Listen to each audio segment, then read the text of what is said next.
دعائیں کیا ہیں؟ دعائیں دراصل التجائیں ہیں جو انسان اپنے رب کے حضور پیش کرتا ہے۔ مشکل ترین اوقات میں بے اختیار اس کی زبان سے یا اللہ یا رحیم نکلتا ہے۔ اللہ رب العزت اپنے بندوں کو حکم دیا وَقَالَ رَبُّكُمُ ادْعُونِي أَسْتَجِبْ لَكُمْ، اور تمہارے رب نے کہا ہے تم مجھے پکارو میں تمہاری دعائیں قبول کروں گا۔ دعا بذات خود بہت بڑی عبادت ہے۔ ایک حدیث میں ہے الدعاء هو العبادہ، دعا عین عبادت ہے۔ اللہ کے رسول صلی اللہ علیہ وسلم نے اپنے رب کے ساتھ تعلق کو اس طرح مضبوط کیا کہ آپ ہر موقع پر دعا مانگتے تھے، یا تو آپ نے اپنے رب سے دنیا اور آخرت کی بھلائی طلب کی، اس کی پناہ مانگی اور اس کی تسبیح و تعریف کی۔ آپ صلی اللہ علیہ وآلہ وسلم نے صحابہ کو کثرت سے دعائیں مانگنے کا حکم دیا۔ اسلام میں دعا کی اہمیت کا اندازہ اس بات سے لگائیں کہ ہم تقدیر پر ایمان رکھتے ہیں۔ جو چیز ہونی ہے وہ مقدر میں لکھی جا چکی ہے، اب اس میں تبدیلی ناممکن سمجھی جاتی ہے، مگر دعا ایک ایسی چیز ہے کہ وہ قضا کو بھی تبدیل کر دیتی ہے۔ اس کی وضاحت کے لیے اللہ کے رسول صلی اللہ علیہ وسلم کی ایک حدیث پڑھتے ہیں۔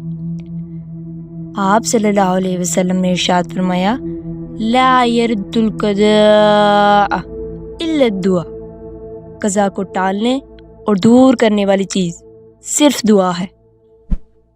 انسان کے مقدر میں لکھا ہوتا ہے کہ اس کا فلاں نقصان ہونا ہے، مگر وہ اپنے گھر سے نکلا، اس نے اس نقصان سے اللہ کی پناہ مانگی تو اس دعا کی وجہ سے اس نقصان کو ٹال دیا جاتا ہے۔ یہاں یہ بات بھی ذہن میں رہے کہ تقدیر میں سب کچھ لکھا ہے، مثلا فلاں شخص کا حادثہ ہونا ہے، مگر ساتھ میں یہ بھی لکھا ہوتا ہے کہ اگر اس نے دعا کی، اللہ سے پناہ مانگی تو یہ حادثہ نہیں ہوگا۔ دعاؤں کے حوالے سے یہ بات نہایت ضروری ہے کہ دعا صرف اللہ تعالیٰ سے ہی مانگنی ہے۔ اللہ تعالیٰ ہی ہماری امیدوں کا مرکز ہے، وہی ہماری التجائیں سنتا ہے اور ہماری مصیبتوں کو ٹالتا ہے۔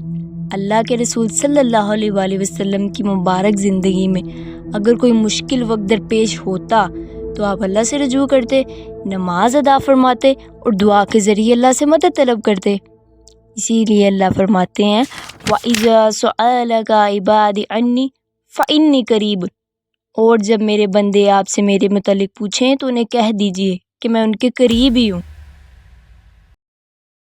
لوگوں کا یہ کہنا اور سمجھ لینا ٹھیک نہیں ہے کہ اللہ ہم گناہ گاروں کی دعا کب سنتا ہے اور قبول کرتا ہے، اسی لیے ہم کسی بزرگ اور اللہ کے پیارے کے ذریعے اللہ تعالیٰ سے اپنی حاجت طلب کریں۔